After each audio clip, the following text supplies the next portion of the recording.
So Cassie just ran off with my paintbrush.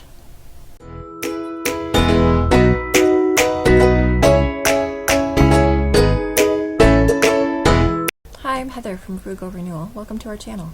I'm a full-time French teacher, a wife, a mom, and a DIY enthusiast. Not all of my projects turn out the way that I hope, so please come along on my journey, learn with me, and from my mistakes. We're going to be continuing the sunroom makeover, and in this video we're specifically looking at the coffee table. A Vitzjo coffee table from Ikea is a sleek looking coffee table. It's got a black metal frame, it's got a shelf at the bottom, perfect for board games and coffee table books. And the top, however, is glass.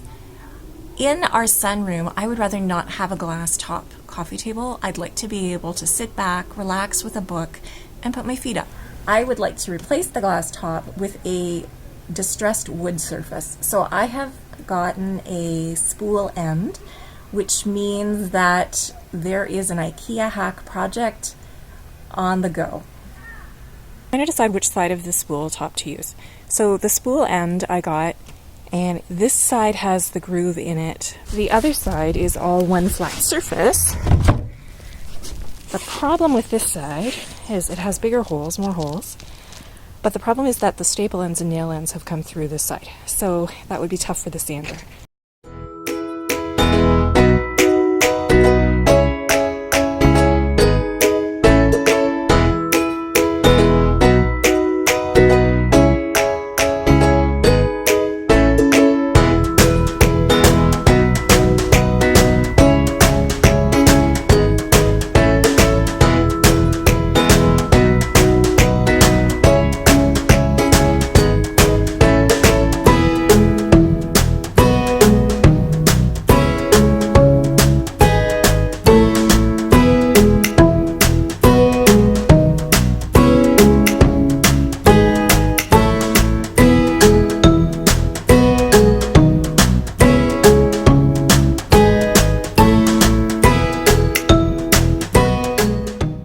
Hey, I'm trying to work on the coffee table. So you just parked yourself on the coffee table. Cassie, what are you doing? So just finishing up the last of the sanding of the spool and using the Black & Decker high performance rotary tool with different sander ends. It's not perfectly smooth. It's not meant to be. It's just meant to not give you a sliver. We like the more rustic look, so now it's time to get ready for staining. So in one of the previous videos you saw me drawing with a pencil. I was tracing around the frame of the coffee table with this being the bottom of the spool. And the reason was to figure out where the metal frame for the coffee table would fall related to the spool top. We were going to cut out this layer of wood because it's a double thick piece, but we had nails in the way and we didn't want to wreck the tools, and it wouldn't be the easiest thing because the coffee table edge wouldn't have been inset very far into here. So plan B. Pete attached 4 strips of wood to help this spool top stay in place on the frame so it doesn't shift around and move. I'm going to play with some stain colors right now on the bottom side and see which color we like the best, and then the plan is to stain the top and sides. So Cassie just ran off with my paintbrush. Anything wood is in danger of her chomping on it. Cassie.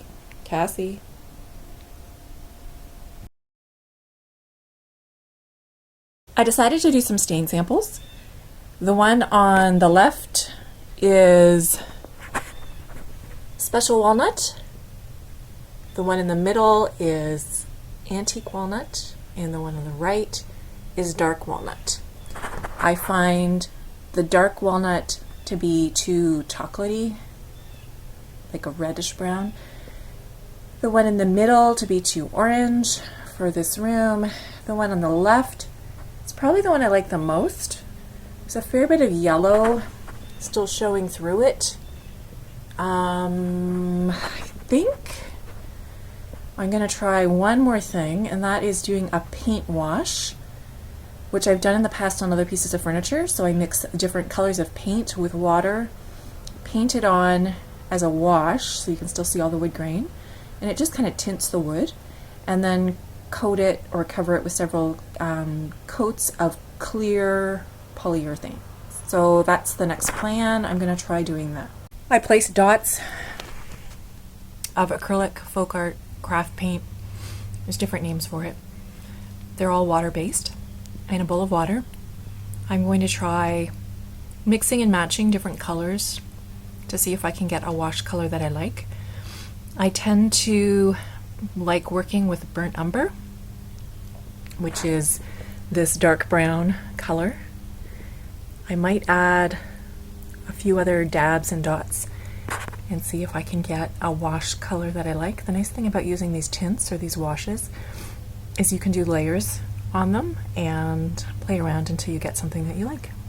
It's all just a game of trial and error. These are the options that I got with the staining and the paint washes, and I'm going to go with something, not these dark stain colors, but instead a lighter paint wash color. And I'm aiming for something in this family, so it'll look a little bit brown and a little bit driftwoody. Hopefully I'll get that. Hard to know exactly how I got that in the first place. I think it was burnt umber mixed with a bit of black, watered down.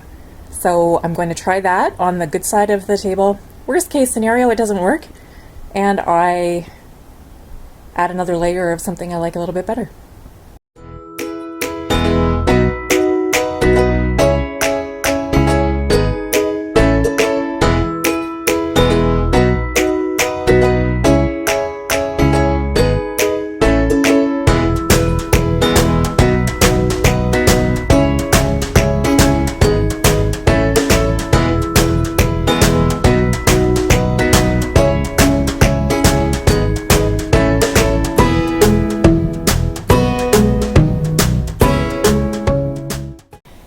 Like the variation.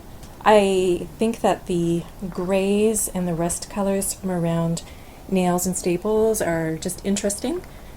I just started the second coat of the paint wash. I needed to decrease the amount of water and increase the amount of paint so that more of the color tint would take to the wood. The burnt umber, a bit of black, and water is all that's in there. The consistency is really very much like a wood stain, an oil stain. The second coat is on. I think it'll dry a little bit more gray. That's what tends to happen when some of the water comes out of the wood. So when it dries, it'll be a slightly different color. Pretty happy with that though. I think it'll look nice. I just need it to dry and gray up a little bit. I could have used a polyacrylic or a water-based polyurethane as the top coat because I have that, but I decided to go with the typical polyurethane, which adds a little bit of a yellowish tone to it because I felt like the wood was a little bit too grayish red, and I wanted it to warm it up a bit so it would coordinate a little bit better with the carpet and with the tan cushions on the wicker set. And I'm really happy with it. I think I'll just do a walkabout and look at it in different light, but I think it's turned out warm and rustic looking. Tomorrow I'll put a second coat on it, and then I'll stage it for some photos. And this is the finished product. It has the stained spool top with the satin polyurethane, meaning no shine, and it's more durable finish. It's quite rustic. There's lots of nail heads and staple bits. You can see a little bit of the second layer of wood underneath.